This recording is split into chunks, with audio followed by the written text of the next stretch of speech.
We are working together to end the humanitarian catastrophe in the Middle East, get the aid in, free the hostages, and ultimately bring Israel and the region back towards a comprehensive plan which can deliver peace and security for Israelis and Palestinians alike. We're also working together to end the killing in Ukraine. In recent days, Putin has shown his true face, mounting the biggest attacks since the invasion began, with yet more bloodshed, yet more innocents killed, and unprecedented violations of NATO airspace. These are not the actions of someone who wants peace. So we've discussed today how we can build our defences further, support Ukraine, and decisively increase the pressure on Putin to get him to agree a peace deal that will last. And President Trump, you have led the way here, and we will continue to stand and work together for security and for peace. Mr. President, next year we'll celebrate the 250th anniversary of the United States. We've come on a long journey together since 1776. But it's no exaggeration to say that the partnership our two nations have built has shaped the world from the beaches of Normandy to the founding of NATO, to the creation of technologies that have revolutionized our lives. Time and time again, it is British and American men and women side by side, changing the path of history and turning it towards our values, towards freedom, democracy, and the rule of law.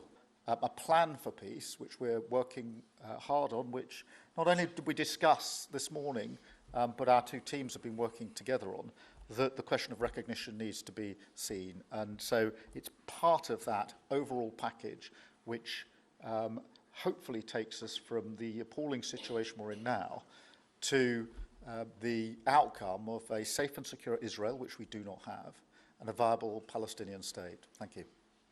Well, simply, I want the hostages released now, right now, not 1, 2, we'll give you 3 more tomorrow, and, you know, like it's been, but we're the ones that got all the hostages released. We got many, many came to the Oval Office, and I've heard stories like I've never thought even possible.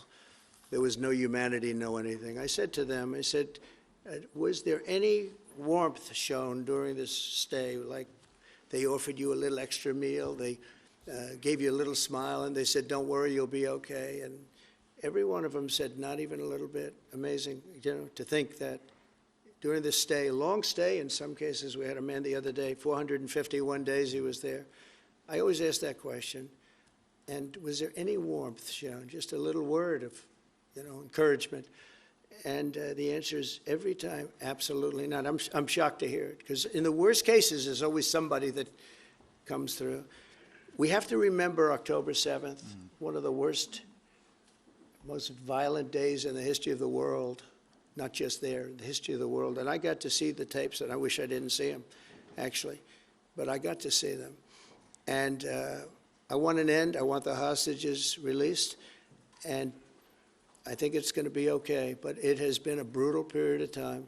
But this has been going on for a long time. This is not something that's over the last year, 2 years, but this has been for decades and decades.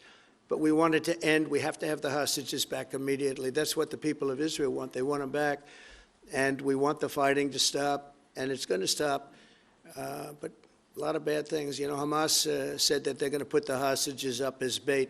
They're going to put the hostages in front of any attack. And that's pretty brutal. We haven't heard that one in a long time. So we have to remember that. So I have a disagreement with the Prime Minister on that score. Okay? One of our few disagreements, actually. And then for both of you on... But you do understand about October 7th.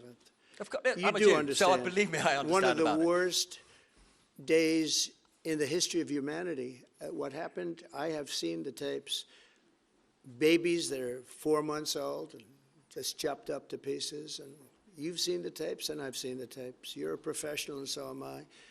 And people forget about October 7th. I can't forget about it. So I want it to end, but I want the hostages back. I don't want the hostages used as human shields, which is what Hamas is threatening to do. But as soon as they're back, that's the moment you will tell Netanyahu Well, to stop. it would certainly help, but I have to have the hostages back. And I don't want them back piecemeal, as I said before. I want them back.